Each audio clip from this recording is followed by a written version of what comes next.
Olá! Quando a gente ouve a palavra controle na administração pública, o que vem à cabeça? Quase sempre é burocracia, algo para atrapalhar, né?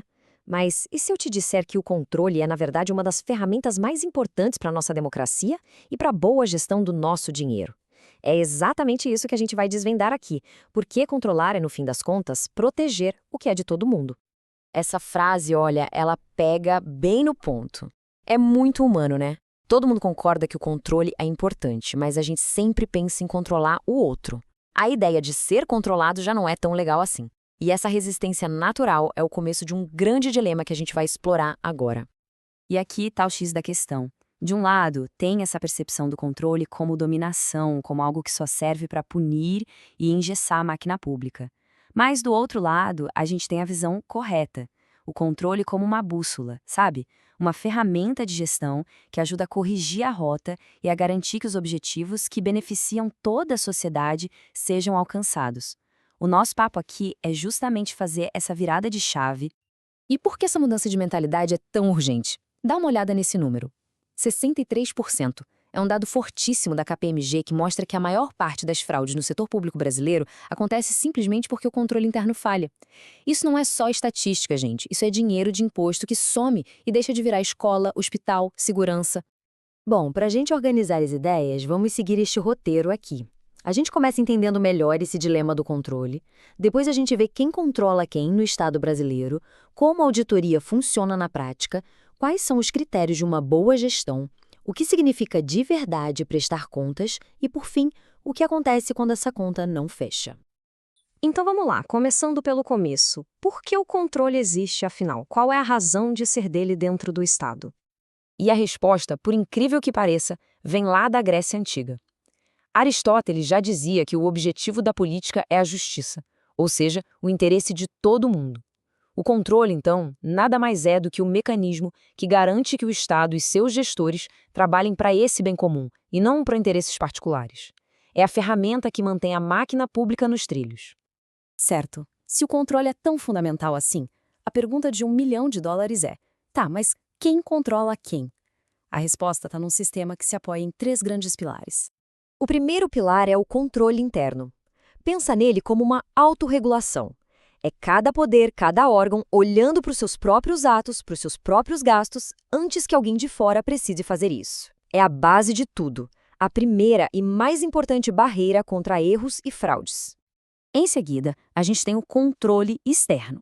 Aqui, a lógica é diferente. É um poder fiscalizando o outro. O exemplo clássico é o Congresso Nacional, com apoio técnico fundamental do Tribunal de Contas da União, fiscalizando as contas do governo federal.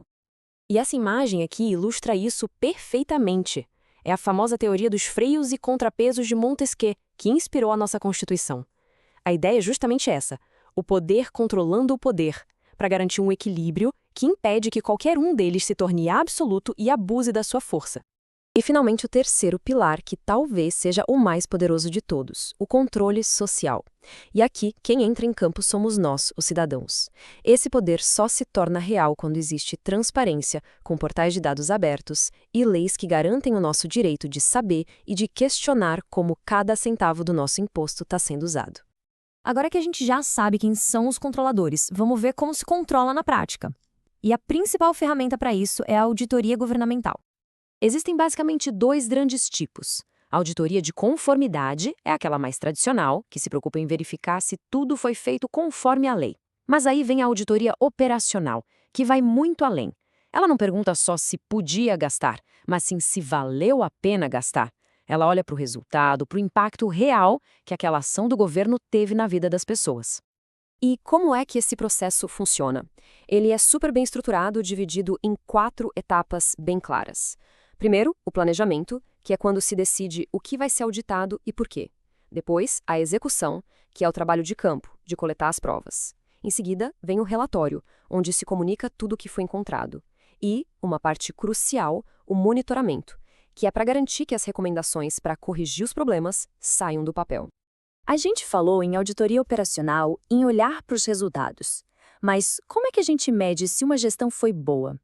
Os auditores usam 3 critérios que são conhecidos como os 3 Es da gestão: São eles que definem uma administração de primeira. O primeiro E é a economicidade. Traduzindo de um jeito bem simples, é gastar bem. É comprar o que é preciso, com a qualidade certa, pelo menor preço possível.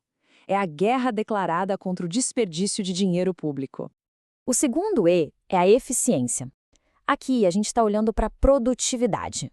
Com os recursos que a gente tem, estamos entregando o máximo de serviços que a gente consegue?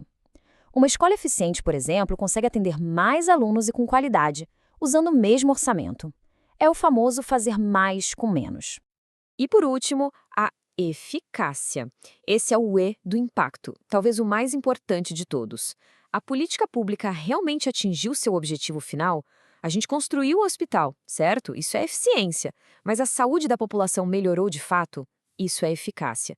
É a pergunta que realmente importa.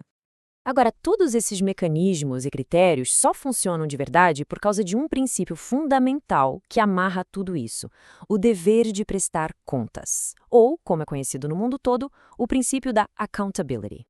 E olha, accountability é muito mais do que só mostrar um monte de números numa planilha. É a obrigação que o gestor público tem de justificar suas decisões, de explicar por que fez o que fez e, principalmente, de ser responsabilizado pelas consequências, sejam elas boas ou ruins. E aqui tem um ponto que é crucial, com base lá no artigo 70 da nossa Constituição. Esse dever de prestar contas é pessoal, é intransferível. Quem responde não é a prefeitura, o ministério, um CNPJ. Quem responde é a pessoa física, o gestor. A responsabilidade é no CPF, o que muda completamente o jogo. E isso nos leva direto para a nossa última parte. O que acontece quando, apesar de todos esses controles, a conta simplesmente não fecha? Quais são as consequências reais? Essa é a pergunta-chave, né? Quando uma auditoria encontra um problema sério, um dano claro aos cofres públicos, o que o sistema faz a respeito? Fica por isso mesmo? A principal resposta do Estado para isso é a tomada de contas especial, a famosa TCE. É um processo que tem nome e sobrenome e um objetivo muito claro: descobrir quem foi o responsável pelo prejuízo, calcular exatamente quanto dinheiro foi perdido e cobrar a devolução desse valor. É a ferramenta para recuperar o que foi desviado. E o que leva um tribunal de contas a julgar as contas de um gestor como irregulares? Bom, os motivos são bem graves e diretos. Pode ser desde a simples omissão, o gestor que não presta contas, até a prática de um ato ilegal que causou prejuízo, ou, claro, o mais grave de todos, o desvio direto de dinheiro público. E para a gente fechar, essa citação histórica de Cerzedelo Correia, um dos grandes nomes do controle no Brasil, dita na cara do presidente Floriano Peixoto, resume tudo. Ela nos lembra que ninguém, absolutamente ninguém, está acima da lei. O papel dos órgãos de controle é garantir essa verdade todos os dias. Fica claro, então, que o controle não é um vilão. Ele é a garantia de que o Estado serve ao interesse de todos.